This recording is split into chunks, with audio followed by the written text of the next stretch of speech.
Hello dear students, welcome back to organised knowledge channel. आज की video में discuss करेंगे worksheet number 34 for class 7th। विषय विज्ञान है और ये वर्कशीट आपके लिए 17 फरवरी 2021 के लिए शेड्यूल की गई है शिक्षा निदेशालय की ओर से। आज की वर्कशीट में बच्चों हम पादपों में पोषण की अन्य विधियां, इसको हम रिवाइज करेंगे। So let's start. और वर्कशीट शुरू करने से पहले बेटा प्लीज चैनल को सब्सक्राइब कर लीजिए। विषम पोषी प्रणाली। कुछ पादप जिनमें क्लोरोफिल नहीं पाया जाता अपने पोषण के लिए अन्य पादपों द्वारा निर्मित खाद्य पर निर्भर होते हैं।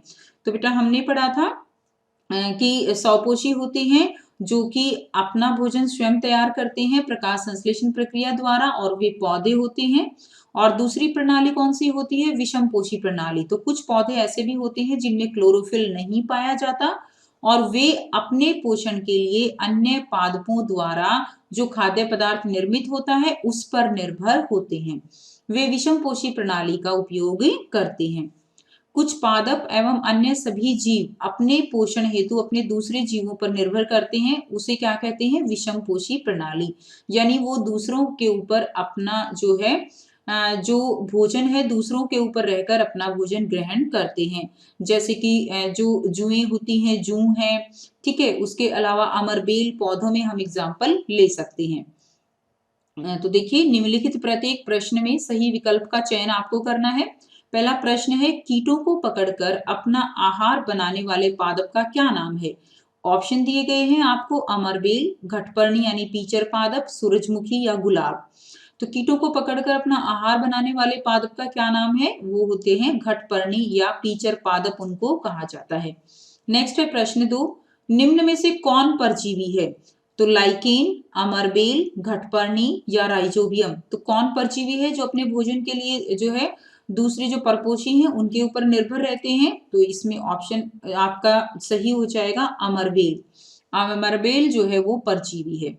नेक्स्ट देखिए, वीनस फ्लाई ट्रैप। प्रश्न 3 है, वीनस फ्लाई ट्रैप ए स्वपोषी व कीटभक्षी पादप है, बी विषमपोषी व कीटभक्षी पादप है, सी मृतजीवी है या डी इनमें से कोई नहीं। तो वीनस फ्लाई ट्रैप जो है वो विषमपोषी है और कीटभक्षी पादप है, यानी कीटों को खाकर जो है अपना ये जो पोषक तत्व है वो लेता है और ये विषम पोषी प्रणाली जो है उसको फॉलो करता है। तो बी जो है इसका सही आंसर हो जाएगा।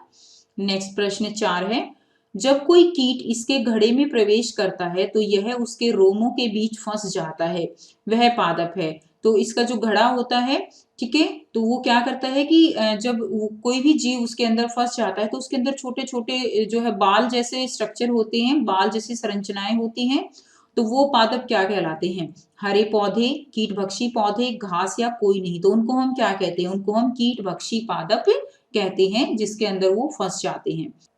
नेक्स्ट देखिए, प्रश्न 5 है, रिक्त स्थान भरें। एक कीटभक्षी पादप जहां मृदा में डैश की कमी होती है उगते हैं। तो कीटभक्षी पादप जहां मृदा में नाइट्रोजन की कमी होती है, ठीक है, आप लिख देंगे नाइट्रोजन। जहां मृदा में नाइट्रोजन की कमी होती है वहां पर उगते हैं। बी है, परजीवी जिस पादप पर आरोहित होते हैं वह पादप क्या कहलाता है? तो वह पादप क्या कहलाता है जिस पर वो आरोहित होते हैं? परपोषी कहलाता है। क्या कहलाएगा बच्चों? परपोषी। नेक्स्ट है, कीटभक्षी पादप डैश कहलाते हैं।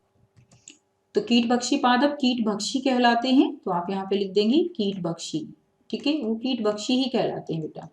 अमरबेल की विशेष संरचना जिसके द्वारा यह अपनी भोजन परजीवी पादप से प्राप्त करते हैं वह क्या कहलाते हैं? तो उनकी एक विशेष जो संरचना होती है उसको हम हॉस्टोरिया कहते हैं।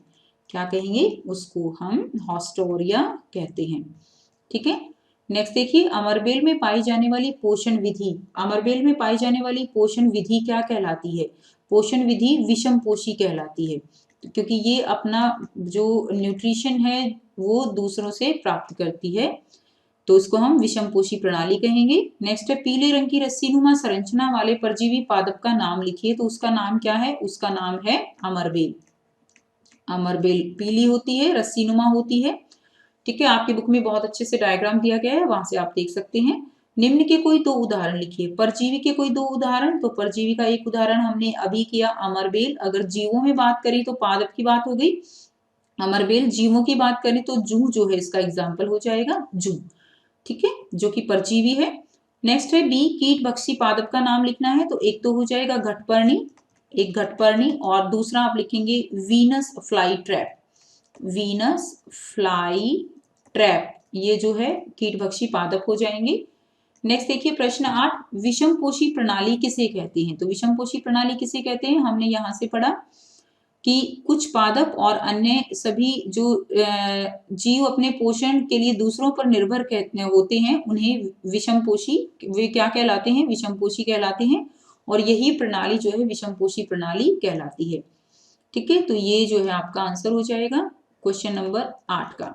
तो ये हो गई बच्चों आपकी आज की बेटा साइंस की वर्कशीट, एंड आई होप आपको वर्कशीट क्लियर है। और वीडियो अच्छी लगी तो लाइक कीजिए, शेयर कीजिए और चैनल को सब्सक्राइब कीजिए। वर्कशीट कंप्लीट करके अपनी टीचर से चेक करवाइए। So thanks for watching students, have a nice day.